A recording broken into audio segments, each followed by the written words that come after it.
Hello everyone, मैं हूँ हीना और आप देख रहे हैं लीगल परसेप्शन। अपनी पिछली दो वीडियो में हमने नेचुरल लॉ स्कूल और एनालिटिकल स्कूल जूरिस्प्रूडेंस के दो स्कूल्स को डिस्कस किया था। आज हम हिस्टोरिकल स्कूल को डिस्कस करेंगे जो जूरिस्प्रूडेंस में एक बहुत ही इम्पॉर्टेंट स्कूल माना जाता है। आज की वीडियो में हम पूरा इसी स्कूल को डिस्कस करेंगे, तो वीडियो के लास्ट तक बने रहिएगा। बट आगे बढ़ने से पहले आपके लिए एक ज़रूरी इन्फॉर्मेशन। तो आपके लिए ज़रूरी इन्फॉर्मेशन ये है कि जूरिस्प्रूडेंस के नोट्स सिंपल लैंग्वेज में और हिंदी में तैयार हो चुके हैं, जो मैंने खुद तैयार किए हैं और पीडीएफ फॉर्म में है, जिन्हें आप प्रिंट करा सकते हैं। अगर आपको जूरिस्प्रूडेंस के नोट्स चाहिए तो आप स्क्रीन पर दिख रहे इस व्हाट्सएप नंबर पर मैसेज करके केवल 149 रुपीज़ में जूरिस्प्रूडेंस के नोट्स ले सकते हैं। सिंपल लैंग्वेज में है, जिसमें आपको जूरिस्प्रूडेंस के सभी टॉपिक्स मिल जाएंगे। अगर हम बात करें हिस्टोरिकल स्कूल की, यानी जूरिस्प्रूडेंस की ऐतिहासिक विचारधारा की, तो इस विचारधारा की सबसे बड़ी विशेषता ये है कि ये लॉ और स्टेट यानी कानून और राज्य के संबंध को ज़्यादा महत्व नहीं देती है, बल्कि उन सोसाइटी की इंस्टीट्यूशन को, उन सामाजिक संस्थाओं पर जोर देती है जिनसे कानून अपने आप को प्रदर्शित करता है या शो करता है। ये अपना ध्यान समाज की पुरानी कानूनी संस्थाओं पर केंद्रित करती है। हिस्टोरिकल स्कूल के हिसाब से सोसाइटी में जो भी कस्टम्स हैं, जो भी प्रथाएं हैं, या सोसाइटी में जो भी सोसाइटी का पास्ट होता है, जो उसका गुजरा हुआ कल है, ये सब मिलकर ही लॉ बनता है। यानी ये स्कूल बताता है कि लॉ कहाँ से आया और कैसे डेवलप हुआ। अगर इस स्कूल की हम विशेषताओं की बात करें तो ये स्कूल एनालिटिकल स्कूल की तरह, जो जैसे उन्होंने कहा है कि लॉ जो है वो संप्रभु का आदेश है, ये इस बात में विश्वास नहीं करता है, बल्कि इस स्कूल के हिसाब से कानून पाया जाता है, बनाया नहीं जाता है। इन्होंने कहा है कि कानून पहले से ही जो है वो विद्यमान है और इसी के हिसाब से जहाँ पर कानून पाया जाता है।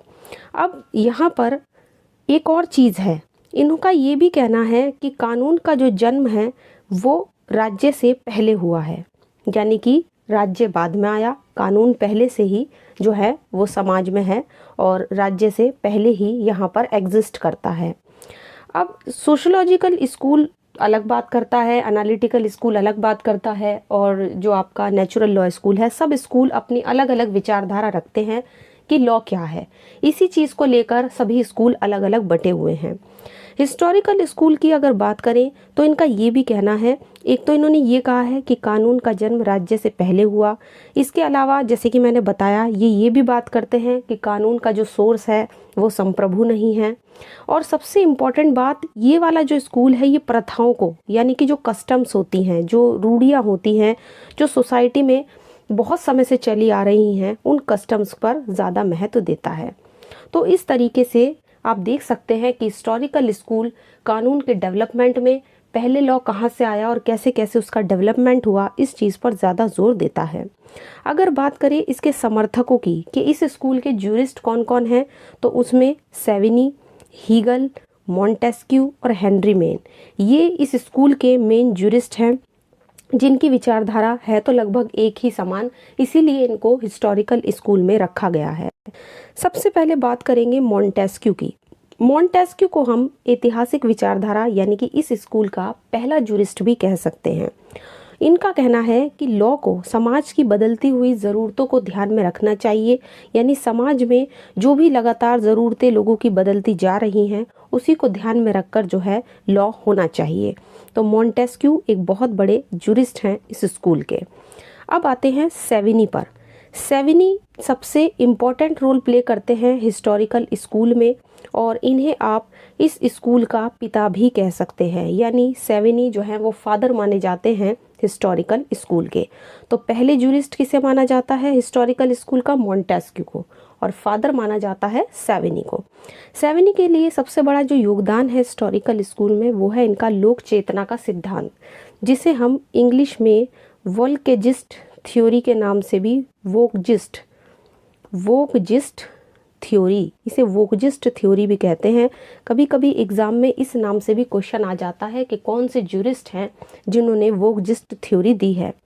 अगर बात करें वोगजिस्ट थ्योरी की, जिसे हिंदी में लोक चेतना का सिद्धांत भी कहते हैं, तो इसका मतलब ये है कि कानून का जो विकास है वो लोगों की चेतना के कारण हुआ है। यानी कि वोक का मतलब हो गया लोक या लोग, पीपल, और जिस्ट का मतलब होता है चेतना या सामान्य इच्छा। यानी लोगों की जो सामान्य इच्छा है वो तभी कानून का विकास हुआ है। यानी कि कानून वही है या इस बात पर बेस है कि लोगों की क्या इच्छा है, लोगों की जो इच्छा है वही कानून है, एक तरीके से सेविनी का कहना है।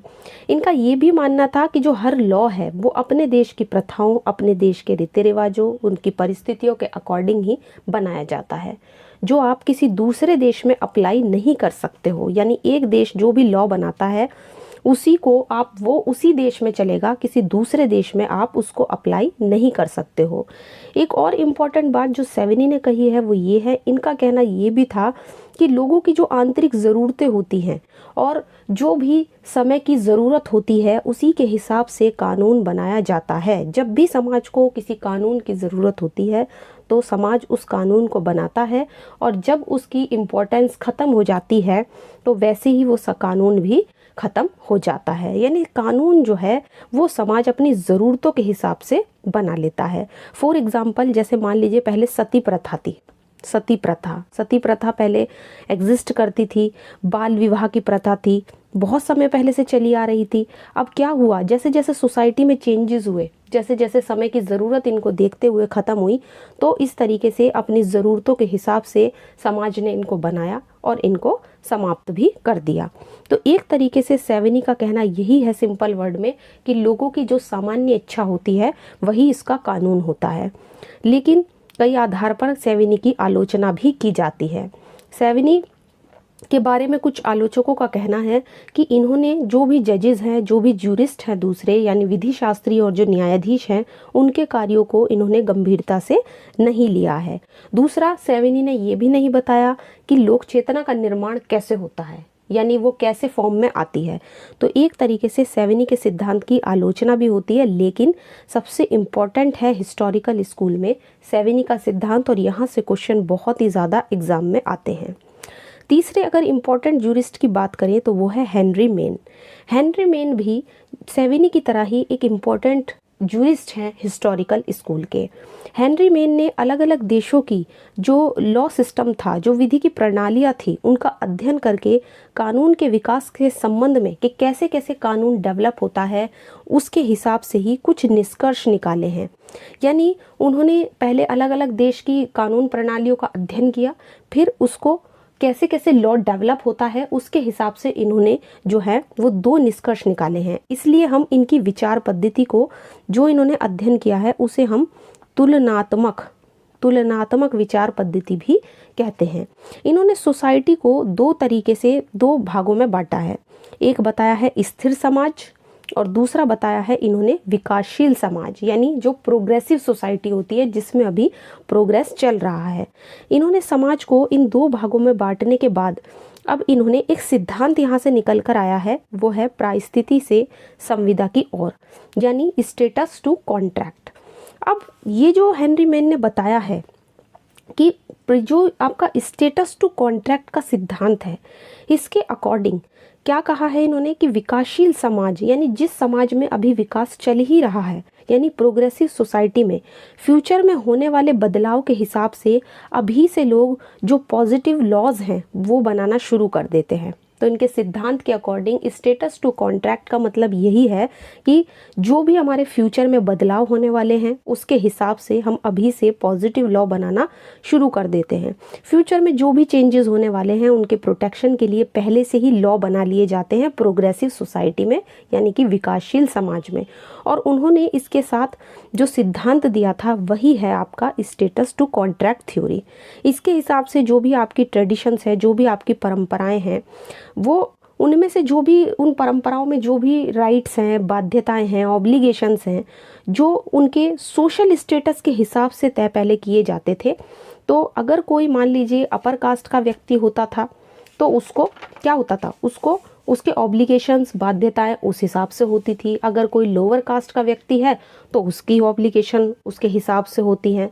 तो प्रोग्रेसिव सोसाइटी में परिस्थिति से संविदा की तरफ जो है वो बढ़ रहा है। इनका ऐसा कहना है कि जो भी विकासशील समाज है वो आपका स्टेटस टू कॉन्ट्रैक्ट की तरफ बढ़ रहा है, यानी कि इनमें जो भी अधिकार हैं, जो भी बाध्यताएं होती हैं वो कॉन्ट्रैक्ट पर आधारित होती हैं, उस पर बेस होती हैं।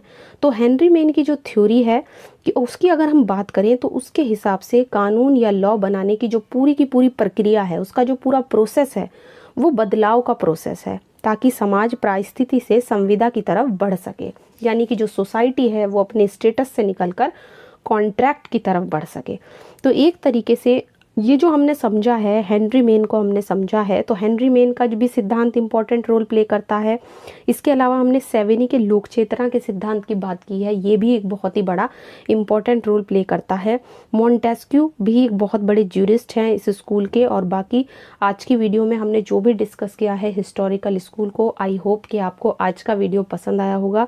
वीडियो अगर पसंद आया है तो वीडियो को लाइक कर दीजिए, ज़्यादा से ज़्यादा शेयर कीजिए, और अगर आप इस चैनल पर नए हैं तो चैनल को सब्सक्राइब कर लीजिए। इसके अलावा आप हमें टेलीग्राम पे ज्वाइन कर सकते हैं, जहाँ पे आपको कई सारे नोट्स और PDF मिल जाएंगे। तो मिलते हैं नेक्स्ट वीडियो में।